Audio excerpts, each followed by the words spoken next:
Gloire à Dieu, alléluia, gloire à Dieu. Nous bénissons le Seigneur pour le souffle de vie qu'il ne cesse de nous accorder en ce nouveau jour. Bienvenue à une minute de prière de ce vendredi 5 janvier 2024, le 5e jour de la nouvelle année. Ça va très vite. Alors, il faut aussi emboîter le pas pour aller vite, comme l'année va vite. En tout cas, plein succès à vous tous qui me suivez de partout dans le monde. Aujourd'hui, le Seigneur a mis en mon cœur de partager avec vous ce passage de Hébreux, chapitre 13, le verset 17, que je vais lire au nom de notre Seigneur Jésus-Christ.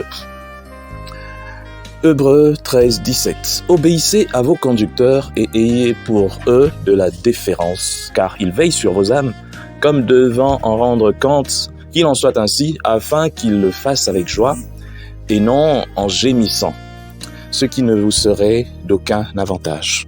Mes chers frères et sœurs dans le Seigneur, j'ai remarqué quelque chose chez nous, les chrétiens évangéliques. Les chrétiens évangéliques, donc que ce soit pentecôtistes, que ce soit baptistes et autres, nous avons cette sale habitude de ne pas respecter les pasteurs ou les bergers des autres églises. Et pourtant, l'église que nous décrions tant, l'église catholique romaine, lorsqu'on est prêtre, on a directement le respect de tout le monde. Tout catholique dans le monde, lorsqu'il est en présence d'un prêtre, n'a pas à lui poser d'abord la question « Vous êtes prêtre de quelle église, de quel pays ?» Quelle que soit sa couleur de peau, quelle que soit sa taille ou quoi, il le respecte directement. Elle le respecte directement et demande même sa bénédiction. C'est vrai, on peut dire que parmi les conducteurs, les pasteurs des églises évangéliques, il y en a plusieurs qui le sont devenus par eux-mêmes. Ça veut dire un jour, ils se réveillent un beau matin et puis ils s'autoproclament pasteurs. Mais même ceux-là qui le sont, parce que vous les connaissez, vous connaissez que celui-ci est un bon, il est de telle église, il dirige telle église, mais seulement vous ne le respectez pas. Et c'est ça tout justement qui n'est pas bon. Parce que vous devez respecter tout serviteur de Dieu, de quelle église que ce soit. Tout simplement parce que c'est un serviteur de Dieu. Nous n'avons pas à faire le choix ou bien à choisir que moi je vais respecter seulement mon pasteur et que les autres je ne respecterai pas. Parce qu'on voit ça tellement. Lorsque c'est ton pasteur, tu accordes toute l'attention et puis tout ça. Mais lorsque c'est un autre pasteur, tu sais bien qu'il est, mais tu t'en fous. Alors je tiens à te dire aujourd'hui que si tu te comportes de la sorte, sache que tu es en train de pécher. Oui, tu pêches parce que tu fais exception des personnes. Ton pasteur, c'est vrai, il est ton père spirituel, celui que tu dois normalement respecter. Quand bien même il y en a qui ne respectent même pas leur pasteur. Le pasteur sera en train de prêcher, lui ou elle en train de critiquer. Ah, lui aussi, il aime toujours demander, il aime toujours faire ceci, il aime toujours faire cela. Mon frère, ma sœur, comment recevras-tu la bénédiction? Lorsqu'on dit que le pasteur veille sur vos âmes, ça veut dire que c'est lui qui vous donne la nourriture pour ses âmes, pour votre âme. Il vous donne la nourriture spirituelle. C'est pas lui qui veille dans le sens il est là gardien, non. Gardien dans le sens où c'est grâce à ses enseignements que votre âme est en bonne santé et que vous n'allez pas aller pourrir en enfer. Mais vous devez respecter cet homme, vous devez respecter cette femme. Car cet homme, cette femme, fait tout pour que vous soyez en bonne santé spirituelle. Voilà pourquoi les autres aussi, vous devez les respecter parce qu'ils le font aussi pour vos frères, pour vos sœurs. Je pense que là où l'église évangélique peut vraiment en fait faire quelque chose jusqu'à terrasser, si je peux dire, le mal dans ce monde, c'est dans ça, l'amour, la communion fraternelle. Dans les églises évangéliques, malheureusement, ça n'existe pas.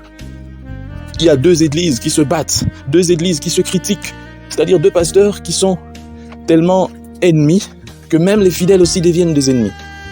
C'est logique, oui, mais c'est pas normal. Logique dans le sens où lorsque deux familles, deux pères de famille ne s'entendent pas, généralement les enfants aussi entrent dedans. Mais seulement, vous êtes des chrétiens.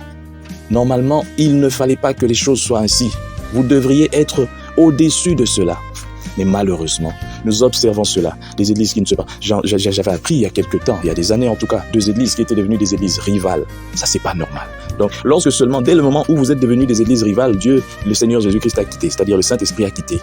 Donc, vous êtes là, dans vos bâtiments, vous venez, vous chantez, vous faites tout, mais le Saint-Esprit n'est plus là. Et je me demande même si ces églises se sont repenties pour que le Saint-Esprit soit, en tout cas, en bon terme avec eux.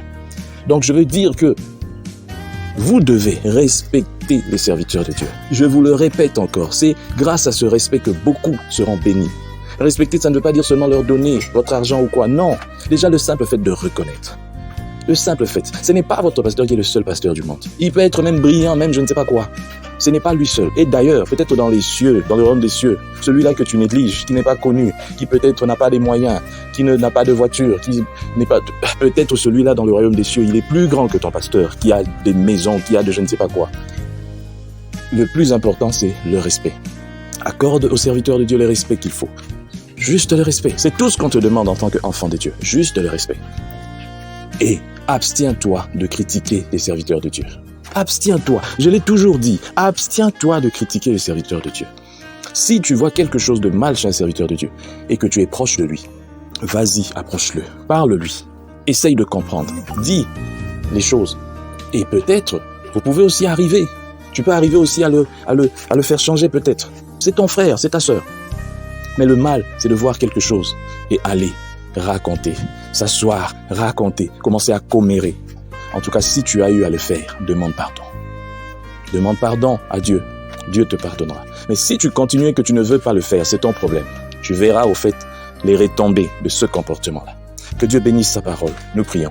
Seigneur, merci. Merci pour cette parole que toi, tu nous donnes encore en ce jour, qui nous rappelle que nous devons respecter les serviteurs de Dieu. Apprends-nous, Seigneur, à respecter ceux-là que toi, tu as appelés. Que nous ne puissions pas les dénigrer, que nous puissions les reconnaître, que nous puissions avoir de la déférence pour eux.